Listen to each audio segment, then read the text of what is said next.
Hey everyone, welcome to the channel. Myself Chandra Chaudhary. And आज मैं बहुत इम्पॉर्टेंट टॉपिक पे बात करने वाली हूँ। इन प्रीवियस वीडियो हमने पढ़ा था मेंस्ट्रुअल साइकिल, कि कैसे फीमेल्स में मेंस्ट्रुअल साइकिल होते हैं और ये क्यों ज़रूरी हैं। क्योंकि अगर मेंस्ट्रुअल साइकिल नहीं होंगे तो जो एक फ़ीमेल है जिसके अंदर ये कैपेसिटी होती है कि वो अपने ही जैसे यंग वंस को प्रोड्यूस कर सके, उन्हें जन्म देती है, तो मेंस्ट्रुअल साइकिल नहीं होंगे तो ये सब प्रॉपर्टीज़ जो होती है फीमेल्स की वो नहीं हो पाएगी।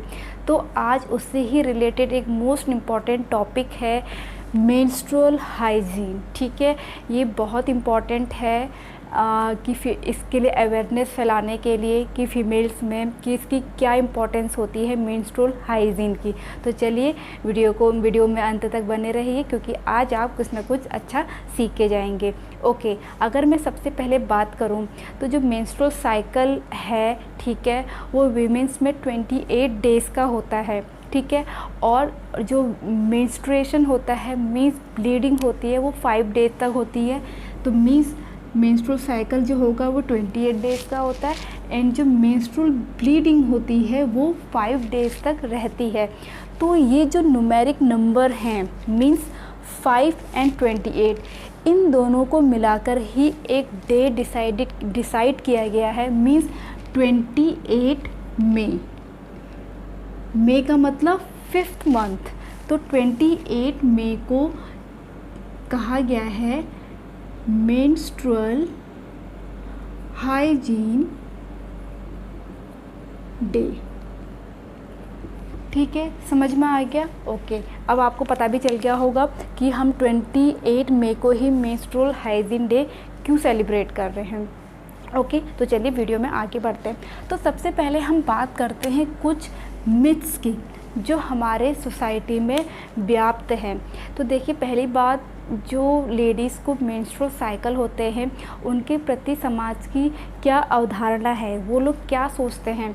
एक्चुअली अभी भी मैंने खुद देखा है, ऑब्ज़र्व किया है इन रूरल एरियाज़ में, खासकर जिन लेडीज़ को मेंस्ट्रुअल साइकिल होता है, साइकिल तो सभी में होगा एटलीस्ट, जिस टाइम पर मेंस्ट्रुअल ब्लीडिंग होती है जो ये 5 डेज़ तक होती है, उस टाइम पर उस लेडीज़ को अनटच्ड माना जाता है, उसे छुआ नहीं जाता या फिर उन्हें किसी और चीज़ों पे छूने नहीं दिया जाता है। ठीक है, और जो भी उनको पेन होता है उसके लिए उनको कोई भी मतलब आराम करने नहीं दिया जाता है। बोला जाता है कि ये तो बहुत कॉमन है, ऐसा तो इसमें होता ही है।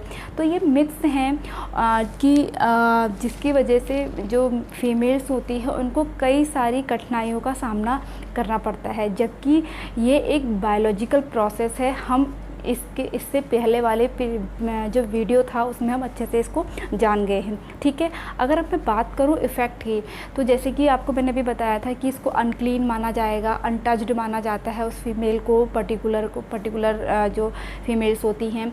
और आपने ये भी जान चुके हैं कि जो मेंस्ट्रुअल ब्लीडिंग है वो स्टार्ट हो जाती है प्यूबर्टी में। प्यूबर्टी का मतलब क्या है, 11 to 15 ईयर। ठीक है, इस टाइम पे लड़कियों को मेंस्ट्रुअल साइकिल स्टार्ट हो जाते हैं, जिसकी वजह से, ठीक है, क्योंकि उसे अच्छा नहीं माना जा रहा है हमारी सोसाइटी में, तो कितनी सारी लड़कियों को स्कूल से ड्रॉप कर दिया जाता है। वो स्कूल नहीं जा पाती, अपनी पढ़ाई पूरी नहीं कर पाती है, just because of menstrual cycle. ठीक है, तो इसके प्रति हमारे समाज में जो भी मतलब ये मिथ्स जो व्याप्त है, इन्हें दूर करना बहुत ज़रूरी है, लोगों में अवेयरनेस फैलानी बहुत ज़रूरी है। ओके, तो अब सेकंड पॉइंट है मेंस्ट्रुअल प्रॉब्लम्स की। अगर मैं बात करूँ, ठीक है, इसके प्रति क्या क्या प्रॉब्लम्स हैं मेंस्ट्रुअल प्रॉब्लम्स में, तो पुअर हाइजीन।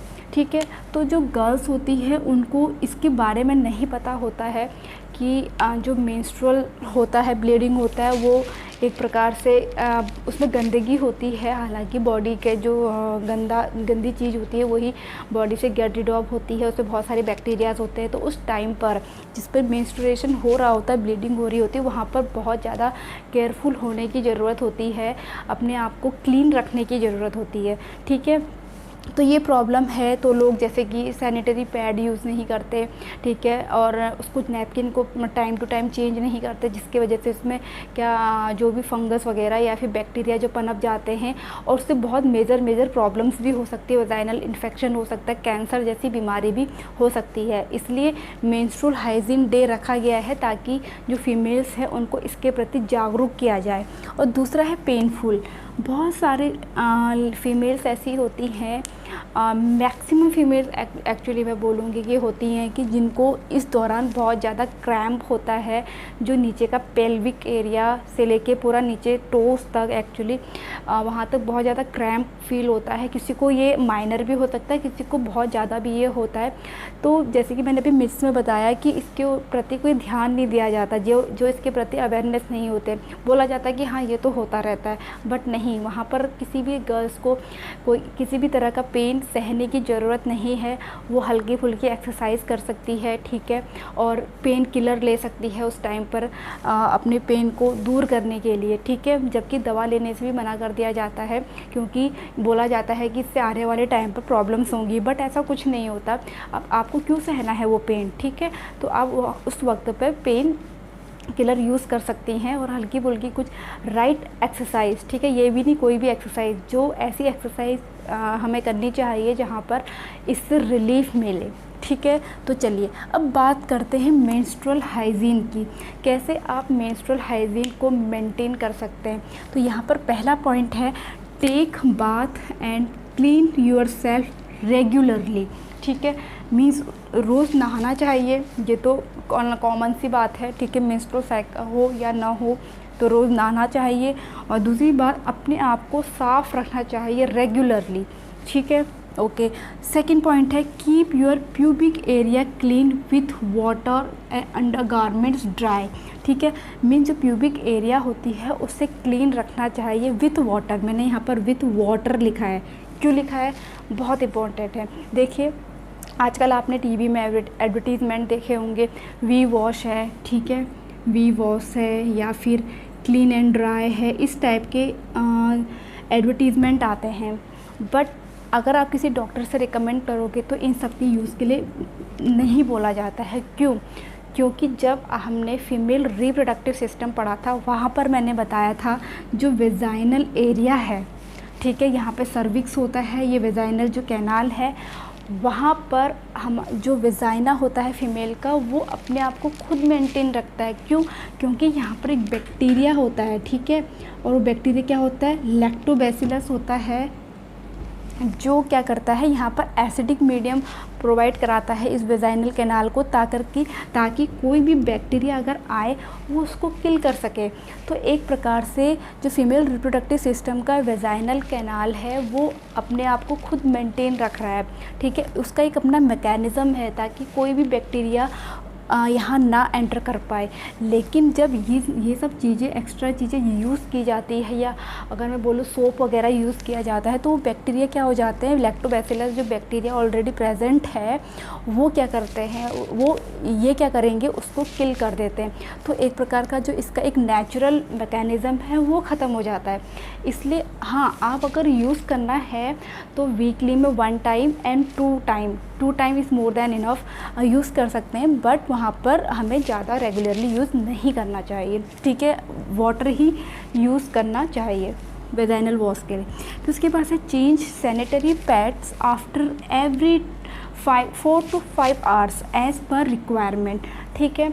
जो सैनिटरी पैड हैं ड्यूरिंग द मेंस्ट्रुएशन वो 4 से 5 आवर्स में रेगुलरली चेंज करना चाहिए, क्योंकि अभी मैंने थोड़ी देर पहले बताया कि उसमें बैक्टीरिया जो है बहुत जल्दी ग्रो करते हैं, ठीक है, जिसकी वजह से वेजाइनल ट्रैक में ही प्रॉब्लम आएंगी, ठीक है। और एज़ पर रिक्वायरमेंट का मतलब ये है कि किसी को हैवी फ्लो होता है, किसी को नहीं होता है, और नॉर्मली बोला जाता है कि 6 आवर या फिर 7 आवर्स में पैड चेंज करना चाहिए। तो यहाँ पर एक मतलब 4 to 5 आवर्स, इसलिए जिसको हैवी फ्लो होता है तो वो 4 से 5 आवर्स के बीच में अपना पैड चेंज उसे करना चाहिए, 2 या 3 के अलावा, ठीक है। 2 या 3 मतलब पैड यूज़ करने के अलावा ये ज़्यादा अच्छा होगा कि वो हर 4-5 आवर्स बाद अपना पैड चेंज करें। एज़ पर रिक्वायरमेंट अगर किसी को नहीं होता है वो तो 6 से 7 घंटे के बीच में भी कर सकता है। I hope you got my point. Next point है dispose the used sanitary napkins properly, wrapping it with a used paper. ये बहुत ज़रूरी है, जो नैपकिन चेंज करी जाती है, जो यूज्ड नैपकिन होती है उसको डिस्पोज करना बहुत स्मार्टली, ठीक है, प्रॉपरली डिस्पोज करना बहुत बहुत ज़रूरी होता है।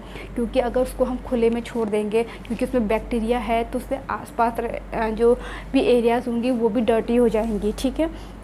दूसरा है do not throw the used napkin in the drain pipe of toilets in an open area. तो वही चीज़ है, ड्रेन पाइप में उसे नहीं फ्लश करना चाहिए। हमेशा ये बात ध्यान रखना कि यूज्ड जो सैनिटरी पैड्स होते हैं उन्हें कभी भी टॉयलेट में फ्लश नहीं करना चाहिए, क्योंकि वो पाइप में फंस जाते हैं, ठीक है। उसे हमेशा, ठीक है, रैप करके, यूज्ड पेपर में रैप करके ही सेफली उसे डिस्पोज करना चाहिए। ओके, नेक्स्ट पॉइंट है after handling the napkin wash hand with soap. जब ये सारी प्रोसेस कर लेंगे, मतलब मीन्स जो भी सैनिटरी पैड चेंज करने की जो प्रोसेस, उसके बाद अपने हाथ हमेशा सोप से धोने चाहिए, ठीक है, ताकि जो भी बैक्टीरिया आपके हाथों में आ गए हो वो क्या हो जाए, किल हो जाए। ओके, तो आई होप आपको जो मेंस्ट्रुअल हाइजीन है, क्या कैसे मेंटेन करना चाहिए मेंस्ट्रुएशन के टाइम पर, ये आपको अच्छे से समझ में आ गया होगा, और ये बहुत बहुत ज़रूरी भी है, ठीक है। उसके बाद नेक्स्ट है इम्पॉर्टेंस क्या है। इम्पॉर्टेंस देखिए, रिड्यूस्ड यूरिनरी ट्रैक्ट इन्फेक्शन। अगर आप इस तरह से उस टाइम पर अपना ध्यान रखेंगे, ठीक है, क्लीन रखेंगे, तो जो यूरिनरी ट्रैक्ट इन्फेक्शन है ये नहीं होगा, पहली बात, ठीक है। दूसरा है सर्विकल कैंसर का खतरा होता है, वो नहीं होगा। रैसेस इन जेनाइटल हो जाता है, ठीक है, जेनाइटल एरिया में रैसेस वगैरह हो जाते हैं, ये सब नहीं होंगे। जैसे कि अगर मैं बात करूँ पैड की ही, जो अगर 4 to 5 जो एवरी टाइम पर से चेंज नहीं करेंगे तो रैशेस हो जाते हैं। तो ये हमें रिड्यूस करता है अगर हम प्रॉपर इन स्टेप को फॉलो करेंगे। उसके बाद नेक्स्ट है इंश्योरिंग गुड रिप्रोडक्टिव हेल्थ, ठीक है। अगर ये सारे स्टेप फॉलो करे जाएंगे तो रिप्रोडक्टिव हेल्थ, हमारी गुड रिप्रोडक्टिव हेल्थ बनी रहेगी, ठीक है। तो ये था मेन टॉपिक जो था मेंस्ट्रुअल हाइजीन पर। और ये आपकी एनसीईआरटी बुक में भी एक आपने देखा होगा, साइट पे दिया हुआ है जहाँ पर मेंस्ट्रुअल साइकिल दिया है, और ये बहुत ज़रूरी भी है for your information and awareness फैलाने के लिए भी, ठीक है। तो आई होप आपको अच्छा लगा हो, और ये वीडियो गर्ल्स के साथ साथ बॉयज़ के लिए भी बहुत इम्पॉर्टेंट है, क्योंकि बॉयज़ को भी पता होना चाहिए कि मेंस्ट्रुएशन के दौरान एक गर्ल्स को कितनी सारी प्रॉब्लम से गुजरना पड़ता है। तो उन्हें उस टाइम पर जो भी उनके रिलेटिव्स हैं, मीन्स बहन माँ कोई भी हो, तो उस टाइम पे उन्हें भी ध्यान देने की ज़रूरत है, ठीक है। ओके, तो आई होप आज का जो वीडियो लेक्चर है आप लोगों को अच्छा लगा हो, पसंद आया हो, कुछ सीखा हो, कुछ अवेयरनेस हुई हो। तो अच्छा लगा हो तो please hit the like, leave the comment and subscribe to my channel. और मैं मिलूँगी अपनी नेक्स्ट वीडियो के साथ, तब तक के लिए स्टे ट्यून, बाय बाय।